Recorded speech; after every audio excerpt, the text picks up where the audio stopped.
Hello Neopets Nation, today I have a fairy deck profile for you. I took this deck to my locals with 12 participants and went undefeated. Sorry for the shaky cam, but let's get started with the Neopets breakdown. Starting off, we have a yellow Eyrie. I wanted a more balanced Eyrie that would not get too far behind on rerolls as the matchup prolonged. Next up, we have a red Kau. It's more aggressive, and I tend to like to play this card during the second or third round when my hand is a little more set up than my opponent's. The next two Neopets we have are a yellow Scorchio and a blue Shoyru. Just like Eyrie, I went for the more balanced variants. And last but not least, went with a blue Techo. It's just one of the better of the fairy choices that I could go for. And as for our rainbow pool, since it is a pure fairy deck, they are all just fairy versions of our Neopets. So with our Neopets out of the way, let's break down the deck. We're starting off with the only paintbrushes that we play in the deck, since it is a pure fairy deck. We have two fairy paintbrushes. Then let's get straight to our fairies. We are playing a Naia. For any deck that runs any painted Neopets, Naia is just an auto include. It allows you to search for your paintbrushes right off the bat, setting up for an advantage right off the bat, as well as buff all your painted Neopets. Next up is Soup Faerie. Soup Faerie just generates card advantage, which allows more options later on in the game as well as early game. And then our last fairy is Queen Fyora, almost an obvious choice for this deck. We reveal a lot, and Queen Fyora just breaks the game by allowing us to play multiple cards a turn, and even sometimes on our opponent's turn. So with our fairies out of the way, we go to our level 1 requirements. I play one copy of Bruce Avenger. Card draw and top deck manipulation goes hand in hand with a play style like the fairy deck, and Bruce has all that just for one cost. Next we have two copies of Harry and Blooplum. Sometimes we don't see enough Codestones in our first hand, or even after that mulligan. This card fixes that, but it also comes with the added bonus of revealing 5 cards, which can potentially allow us to play Queen Fyora or any of our fairy equipment. Then we also play 2 Lightning Lennys. Lenny also reveals 3 cards. Allows us to grab one. It's that big reveal that pretty much helps us out throughout the game. Then probably the best card that came from the starter decks.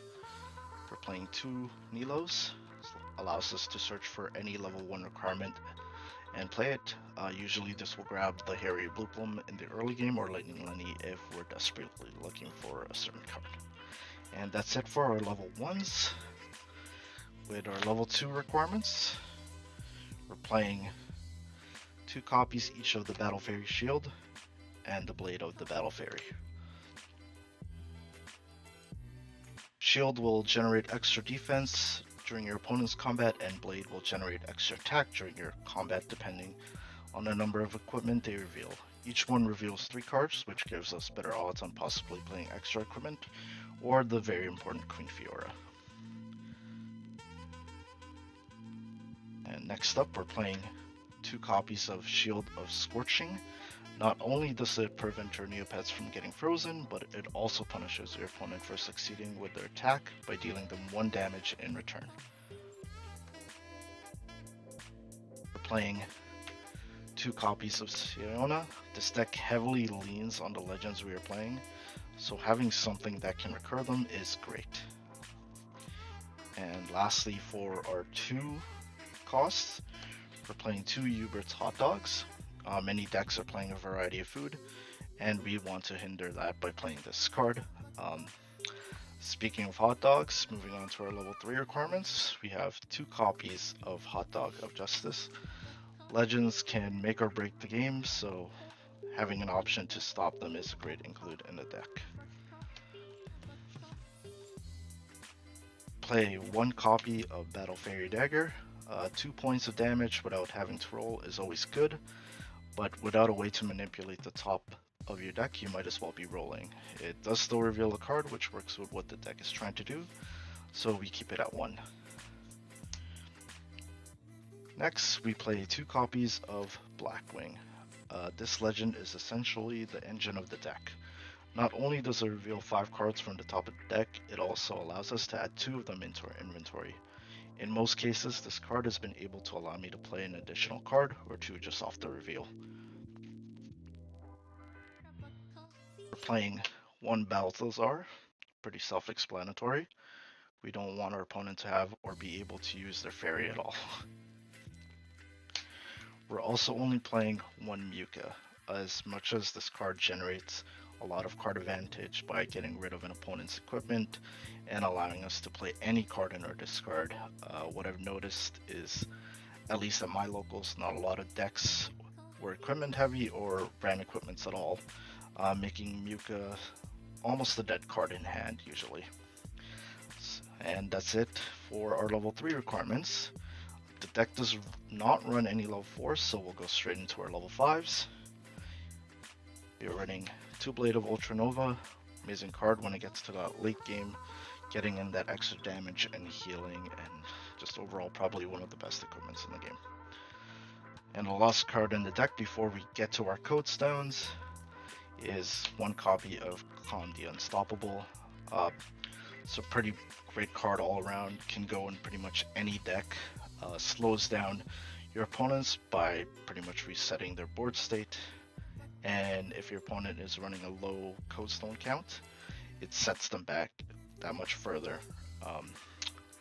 Because as of right now, there's no truly reliable way to get a bunch of Codestones back from your discard. Maybe we'll get something in the next set. And finally, we have our Codestone breakdown.